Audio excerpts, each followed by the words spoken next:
I would like to escape just by saying Dr. Clayton needs no introduction, which he doesn't, but I will say that he's the professor. He used to teach at a school I almost went to for my master's degree because it was one of the only two places that had humanistic psychology degrees that were that were official programs. Great program. Yeah, but I went to West Georgia College instead. But in his spare time, he is the dean of the Claremont School of Theology, the provost of Lincoln Claremont University, and the author and editor of an unknown amount of books, but lots and lots. They are unknown. And welcome, Dr. Thanks, sir. Thanks very much. Ladies and gentlemen, it is a joy to have a chance to respond to one of my favorite discussion partners. And I dedicate the next 30 minutes, that's what everyone has said so far, nobody accurately, to those evenings in my first years of teaching at Claremont School of Theology when Dave and I would go out for that glass of wine and conversations after our Wednesday evening classes, which Max Johnson was in some of the classes, when they ended at 9:45. And I also am honoring David today by emulating him, for I have written a paper that is at least 3 times as long as could ever be read in the time allotted to me in this conference. A practice which you well remember from David when he say, "I've brought a short paper to open this conference with," right? Each of the authors in this volume has been assigned a particular topic, and I ended up with the assignment of scientific naturalism. A welcome topic with which to engage David, actually. It turns out, however, that the specific features of a naturalistic methodology in contemporary physics, chemistry, and biology, as I studied it as a student in philosophy of science at Yale, don't actually play much of a role in David's thought. They just haven't influenced him very much. And that fact will be the, to go back to Catherine's opening comment, linchpin of my particular paper. So I will, for this reason, summarize David's position on naturalism in much more general terms, and then move to some comments of evaluation. So, David Griffin's naturalistic process philosophy of religion, and I hereby skip over a scintillating section that will be crucial in the published version of the paper, but I won't be reading, on the history of process thought, and then there was the summary of process and reality metaphysics, and then David's early work, and then Hartshorne. Section 2, process, philosophy, and Christianity. Once again, I move past a number of fascinating pages on the history of David as he engages with process thought through the ages.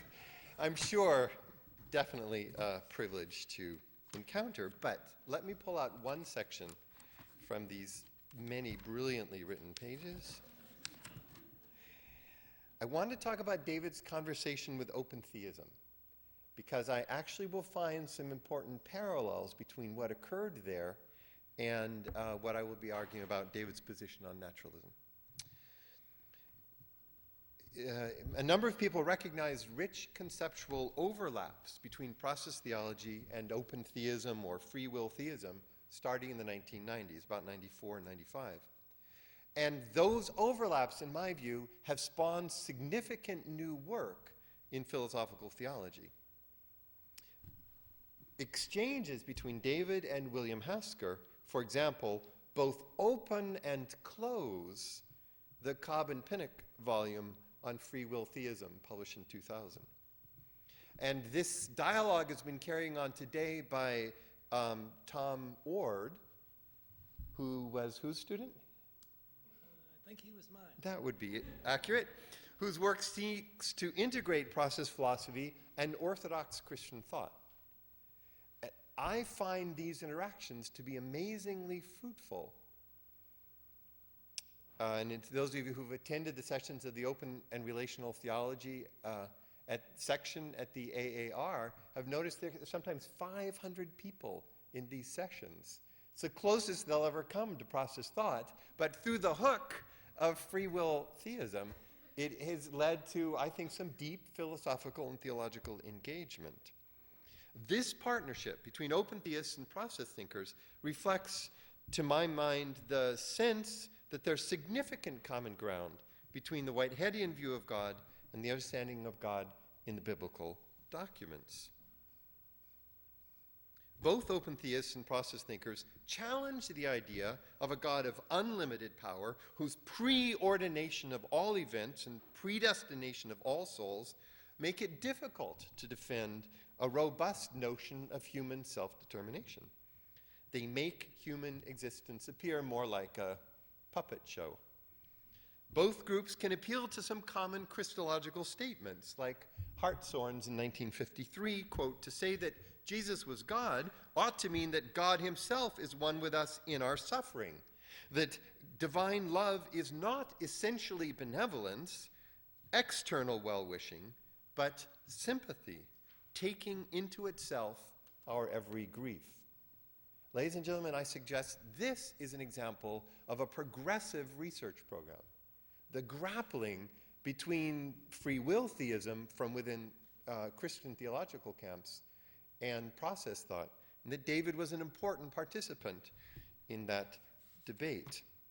Of course, there are major differences in the debate that have not been overcome, most importantly, whether the limited nature of divine power is an essential feature of God or of the God-world relationship process, or a voluntary self-limitation on the part of God, free will theism, or what I call open panentheism. So it's not to say that all the differences have been overcome, but it was, back to David's article with Hasker, and remains in the work of today, an important point of real connection and moving forward. Let me just let that example sit there, and we'll skip over some details of the presentation of that, and come now to atheism and naturalism in process. The promise of process philosophy lies in no small part in the fact that it has been put to use not only by theists, but also by agnostics and atheists. Not only by classical theists and panentheists, but also by unregenerate naturalists, not only by those affiliated with specific religious traditions, but also by perennialists and philosophers with more purely metaphysical interests. Atheist process philosophers affirm the metaphysics of creativity in Whitehead's major contribution to philosophy, and then they argue that creativity has as much claim to ultimacy in Whitehead's writings as does the notion of God. If this argument is successful, the notion of God becomes optional for, if not actually counterindicated by, Whitehead's notion of creativity. You know that Sherburne made this argument effectively in his Whitehead Without God, 1967, and one finds something like the same move in Gordon Kaufman's book, In the Beginning Creativity, 2004, in which he makes creativity his final theological resting place. This, I suggest, is the true process form of naturalism. Here's the ideal type, if you will, of a process naturalism. All right, so the 2 points that I set up now, the discussion with David, are first, an example of a successful research program, process thought and open theism, which generated important work, I believe, on the process side as well as the Christian theological side. And then secondly, what I call a true process naturalism, where the notion of God is dispelled, a clear position of process atheism is affirmed, and, for example, in most of the thinkers, creativity is taken as the core principle. There are other variants, and if we had time, we could look at a pan-experientialist atheist process thought, where the emphasis now is on the principle of pan-experientialism or panpsychism in the context of a clearly atheist position. We turn now to David. After the heyday of the strict Chicago school process thought and Sherburne's more strongly atheist approach, attention shifted to defending process thought as a kinder, gentler form of naturalism. David Ray Griffin has led this charge, though certainly not without allies, in many different publications, to my mind, most brilliantly in Re-Enchantment Without Supernaturalism, 2001. David distinguishes the form of naturalism dominant in contemporary philosophy of science, and for example, in the New Atheists, he calls it naturalism SAM, the little letters S-A-M. He distinguishes that from the non-reductive naturalism, as he says, to which process philosophy gives rise, naturalism subscript PPP. Naturalism SAM is sensationalist, atheist, and materialist. That is, it accepts the representationalist, empiricist theory of knowledge that gradually emerged in the British empiricists, John Locke to David Hume, and that unintentionally constructed an increasingly high barrier between the agent and the world she seeks to know. Atheism, number two, is assumed in standard modern naturalism, but the God it rejects, so David, is a supernatural God who stands over against and even tends to negate the natural order. Finally, naturalism SAM accepts the Hobbesian assumption that all that exists is matter in motion. It thus perpetuates the materialist metaphysic that dominated much of modern European thought. In contrast to this naturalism SAM, Griffin advances an alternate view, naturalism PPP, which is prehensive, panentheistic, and pan-experientialist. Instead of the exclusively external relations presupposed in modern empiricism, Griffin affirms the Whiteheadian doctrine of prehension, which presupposes internal relations between the knower and the things that she knows. Instead of atheism, he affirms panentheism. All is contained within the God, or within the divine, although God is also conceptually distinct from the world. And instead of materialism, he affirms that all units of reality are themselves occasions, moments of experience. Now, some of David's critics have responded that theistic naturalism, even with the PPP subscript, is a contradiction in terms, and that one cannot Humpty Dumpty-like make a venerable philosophical term such as naturalism mean just anything. I return to this concern in a moment. Still, the influence that Griffin's work has enjoyed turns in large part on the sense that the modern battle between naturalism and supernaturalism, a distinction, by the way, that was completely foreign to medieval philosophy, this modern battle is locked into a stalemate that neither side can break. Well, let's skip over my view. 27 pages later.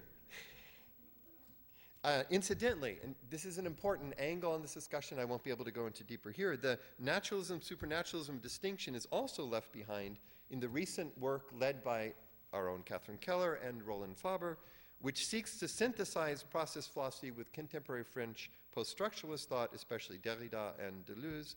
This work challenges the very distinction between constructive and deconstructive philosophy or theology, wedding Whitehead, the systematic metaphysician, with Derrida, the deconstructor of systems, might at first seem like a surprising marriage, especially given that the best-known process thinkers of the previous generation were highly systematic in their approaches, Hartshorne, early Cobb, David himself, Lewis Ford.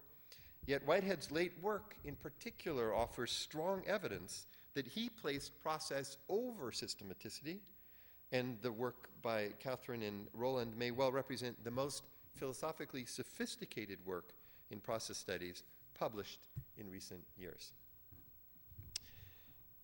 Reflections and criticisms. Let me, David, put my comments in the form of 5 probing questions. 1, does your use of naturalism really lower the walls of division between religion and science? I understand how the pragmatic empiricism of James and Dewey lessened the conflict by eschewing metaphysical claims. Or I understand how the socio-historical empiricism of most of the Chicago School lessened the conflict by historicizing and thereby relativizing the propositional claims of theologians. As William Dean writes in his classic text, 1986, American religious empiricism implies, quote, that history constructs reality, that history is simply a chain of interpretations, and that whatever might lie outside history lies outside religion, empirically considered.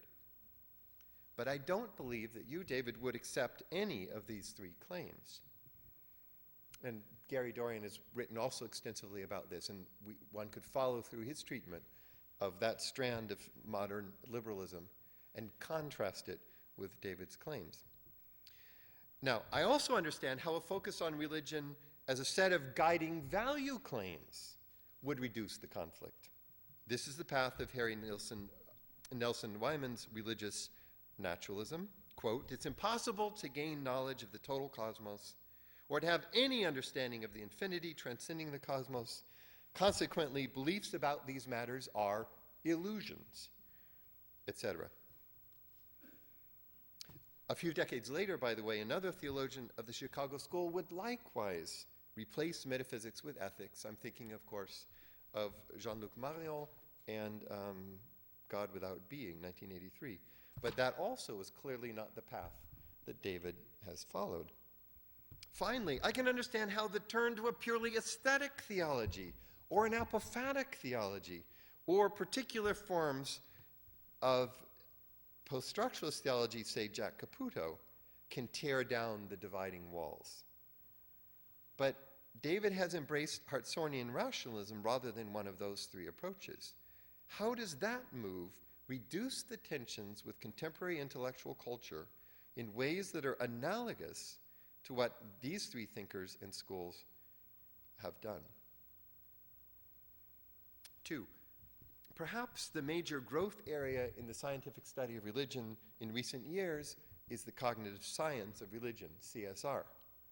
Does Griffin's naturalism help build bridges with the scientific study of religion as it plays an increasingly dominant role in, say, the American Academy of Religion and in the broader field of study? I'm skeptical also whether it represents a bridge or conceptual space where connection can be made with those schools. I'm going to skip over that for now. Number 3. Is there not some inherent danger in reusing existing terms? The example that kept coming to my mind while writing this paper is the example of Nancy Murphy's use of the term postmodern. She became intrigued by the work of Stephen Toulmin and Alistair MacIntyre and recognized that they were from Anglo-American philosophy, but she said, I could think of their work as sort of postmodern according to a particular analysis. And so she put that forward as a postmodern reconciliation of science and religion, unfortunately with no interaction with the French use of the term postmodern, especially it was in the same decade with Lyotard's essay on knowledge, 1984, I want to say. And so there were these sort of two modernisms with different subscripts, French and Anglo-American, but it didn't actually help to bring the sort of constructive philosophical dialogue between those schools that you achieved with the open theists, for example.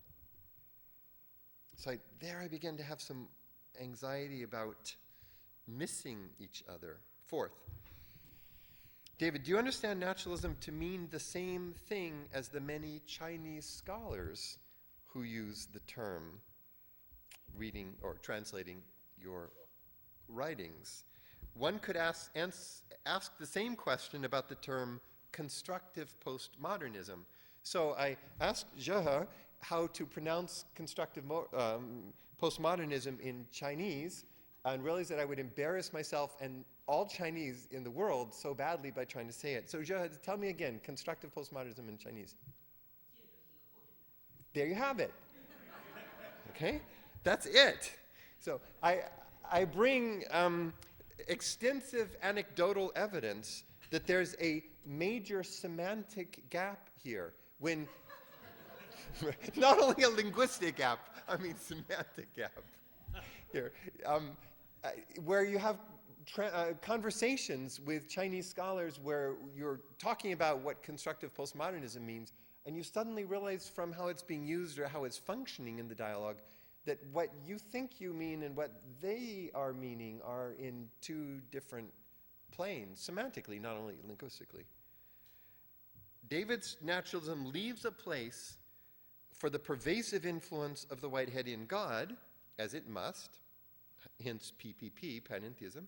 David is, after all, a Whiteheadian panentheist. By contrast, virtually none of the many Chinese constructive postmodernists with whom we work is a panentheist in David's sense. And that makes me worry. So, fifth and finally, I've suggested that differences of meaning lurk just beneath the surface in this murky topic of naturalism. We all know that equivocation is the arch enemy of analysis. Semantic ambiguities have torpedoed many a carefully constructed argument. What's a mother to do? Well, when a term becomes the problem rather than the solution, one can always let it go. What would happen if we removed the term naturalism altogether from David's analysis? I recognize this is not a wise move in a paper signed to talk about naturalism, but there you have it. I'm at my conclusion, so I assume some literary liberty is allowed.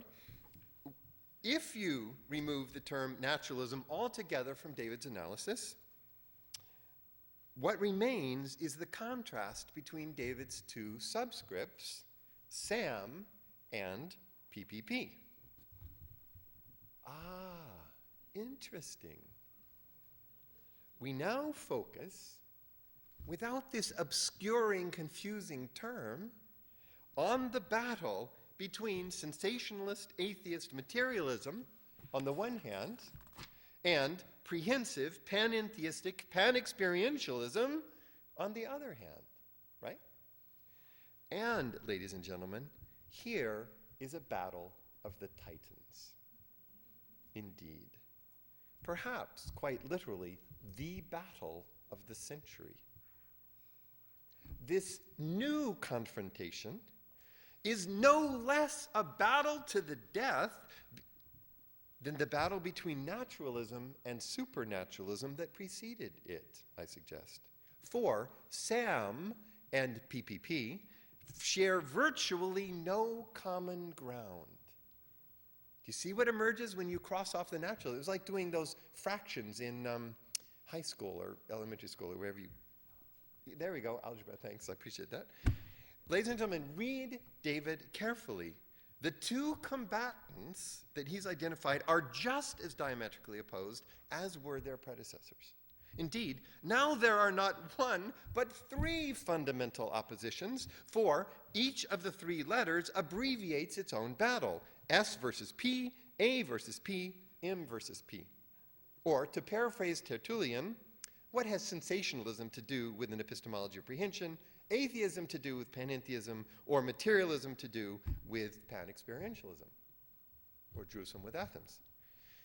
Is David Jerusalem or Athens? If we had time, I could show, I think, that the terms in each dyad are thought worlds apart.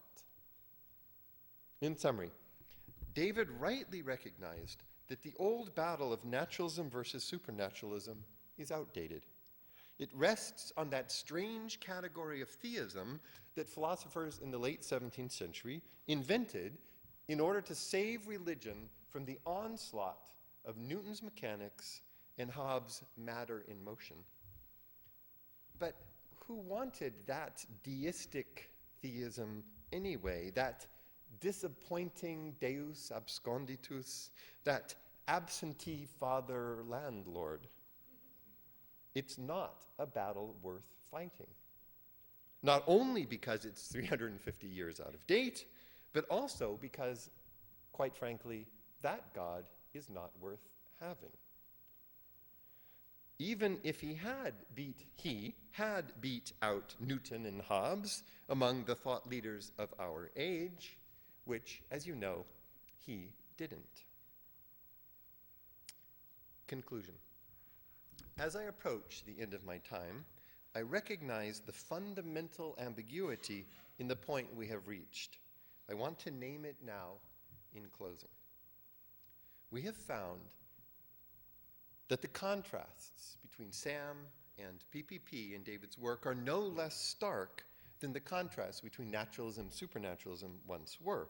Few Samites, if I may, convert to PPP-ites, and few PPP-ites are tugged at all by the arguments of the Samites.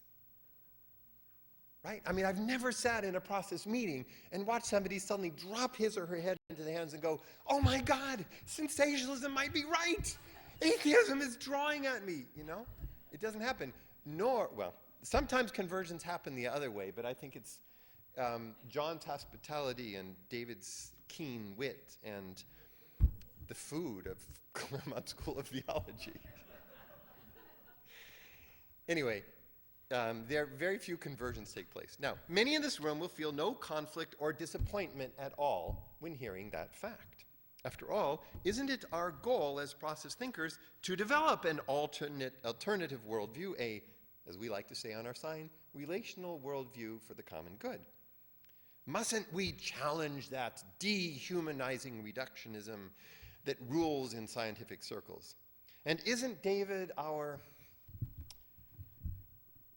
Goliath in this battle? Actually, I suppose David should be our David in the battle, but then who's the Goliath? I'll work on the metaphor, okay? Before publication. He's both David and Goliath, you know, it's sort of something for everybody.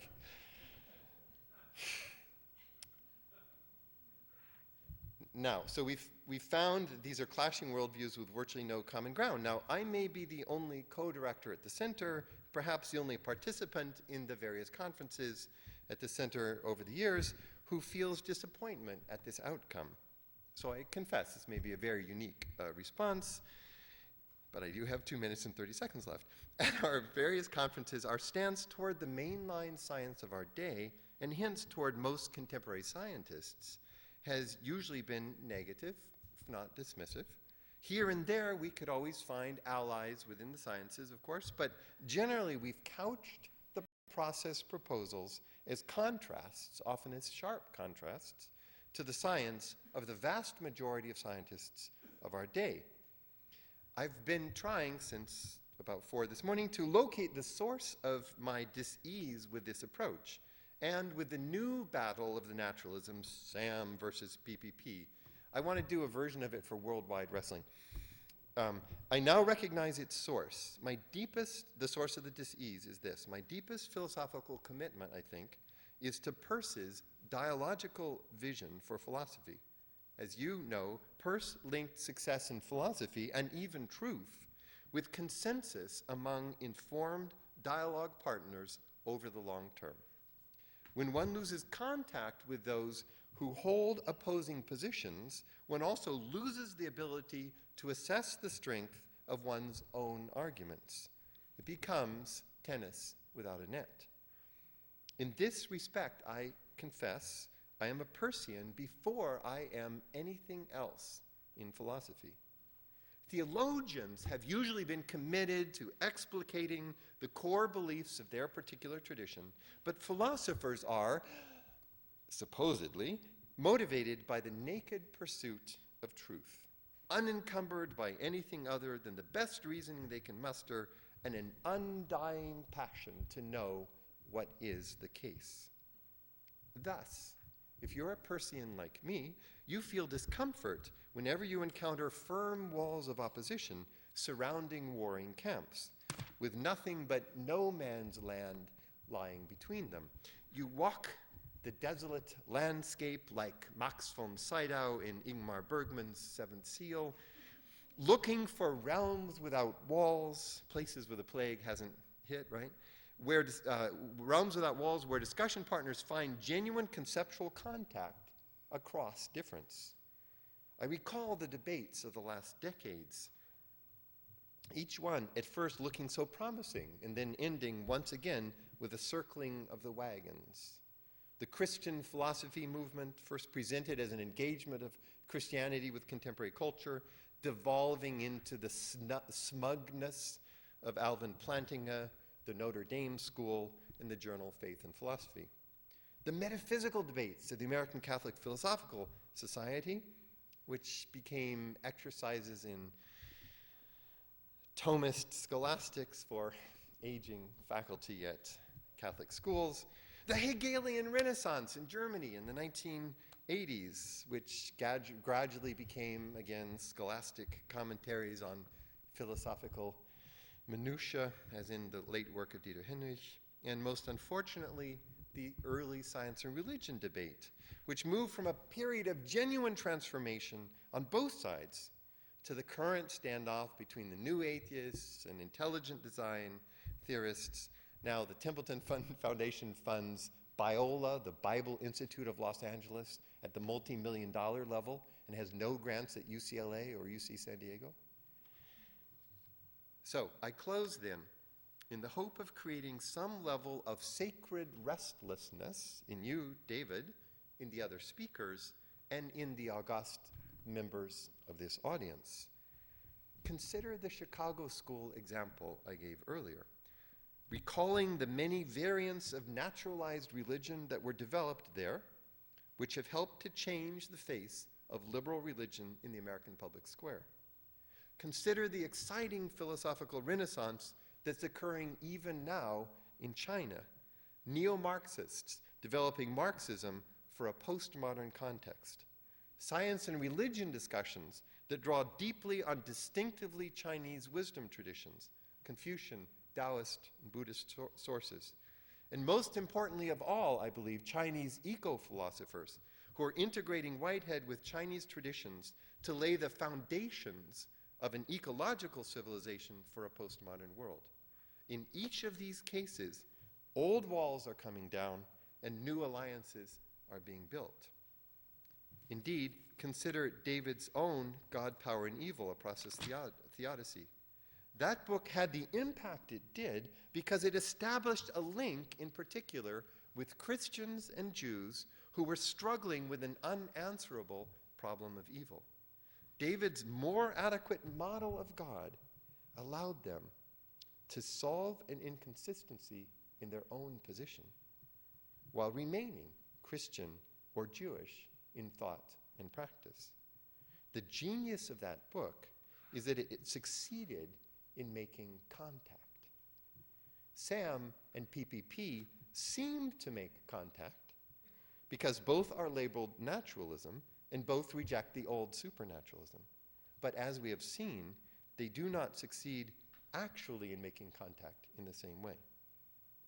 I close then with a call to retain or to regain the prophetic spirit of the process tradition. Prophets challenge norms and push back against the establishment. But they usually do this by making contact with that establishment in some way. Think of the brilliant metaphors used in the Hebrew Bible by Jeremiah and Ezekiel as an example. That's why their texts, their prophecies, hit home so effectively. Prophetic process thought has the potential to be transformative across a wide range of academic disciplines: philosophy, theology, ecology, economics, social theory, ethics, political theory, and yes, the philosophy of science as well. This is a crucial part of David's legacy. It is our heritage, but only if we continue to practice the skillful means of making philosophical contact across difference. Thank you very much.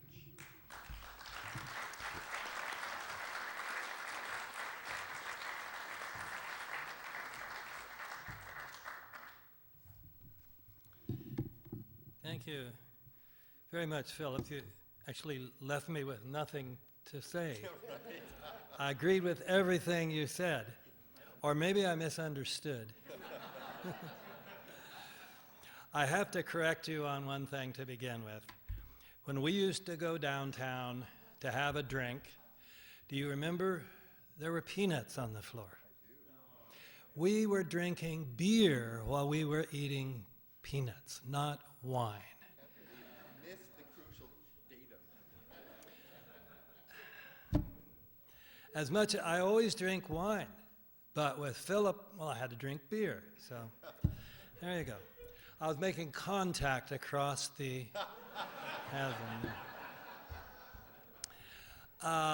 Philip suggested that the physics, if I said, did you say physics, chemistry, and biology, had not played very much a role in my thought. Actually, you know, I edited a book on physics and the ultimate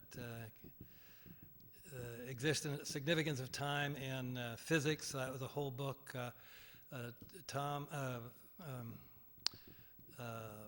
Myself and two colleagues, Tim Eastman is here, the leading one, working on another book on Whitehead and physics. We've been working on for what, about 10 years?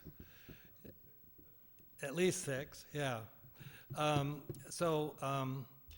And then of course I worked a lot with biology and so I don't, ultimacy. Would it be more naturalistic if we dispensed with God? Certainly, Don Sherburne thought so.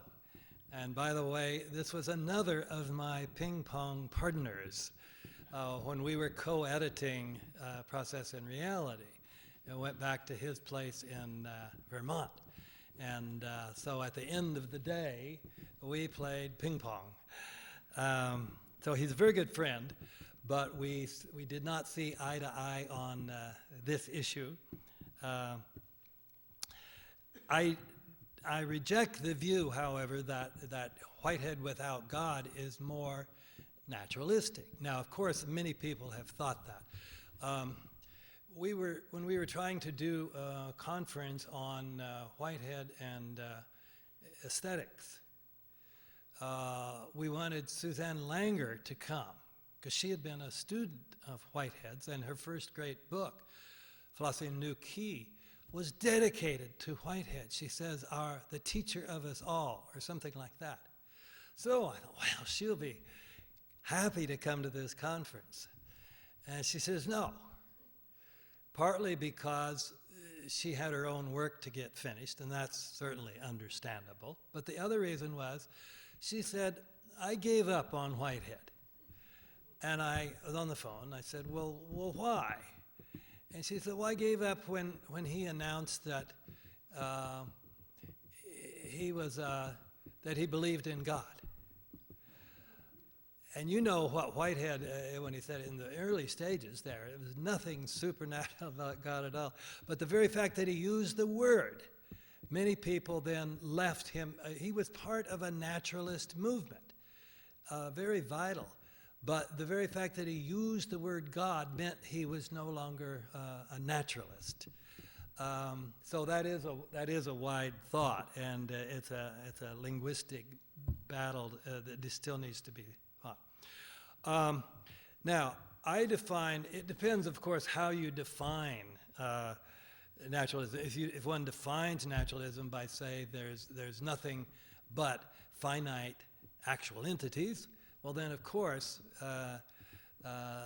having God would not be a naturalist. But the way I use it is there are no interruptions of, no violations of the normal cause and effect relations.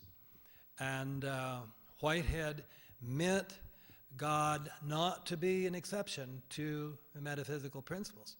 Now, I have a whole chapter in Re-Enchantment book arguing that he failed on this in certain vital respects, that his treatment of God as a single actual entity rather than an enduring person led him to about 5 violations of metaphysical principles. So, but his intention was that it would be completely naturalistic, and therefore God would not be violations.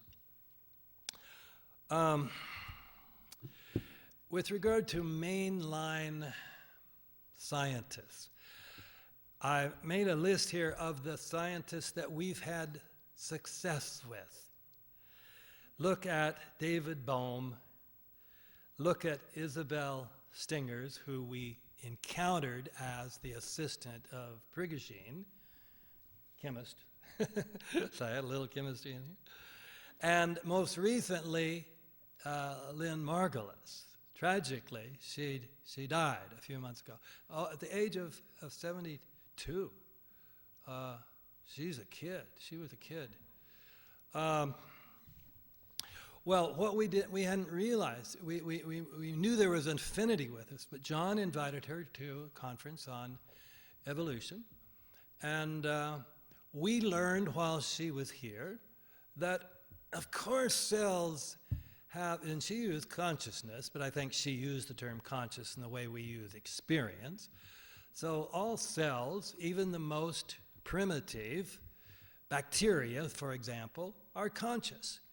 And she also, then I learned later when I was writing something for her after her death, I read more about her and learned she even developed what Hartshorne calls the compound individual.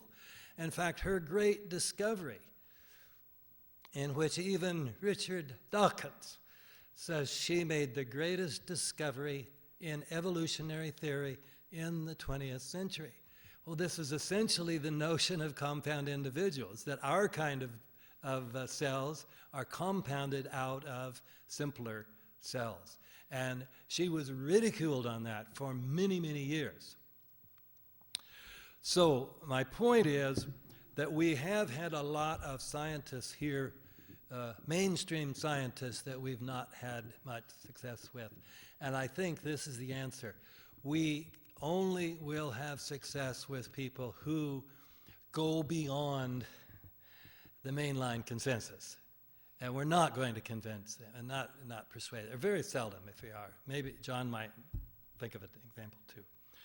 So that would be my response to that. Now, finally, the question of naturalism versus supernaturalism. You suggest that battle is outdated. Have you been watching television recently? It is very alive and well in the culture, certainly, the battle between naturalists and supernaturalists, but very much so in the scientific community, especially the biological community, the evolutionary theory.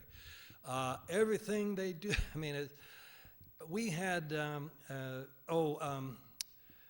Lynn Margulis's previous husband, let's see, he was kind of a famous guy. Carl Sagan wrote this review. It's called Billions and Billions of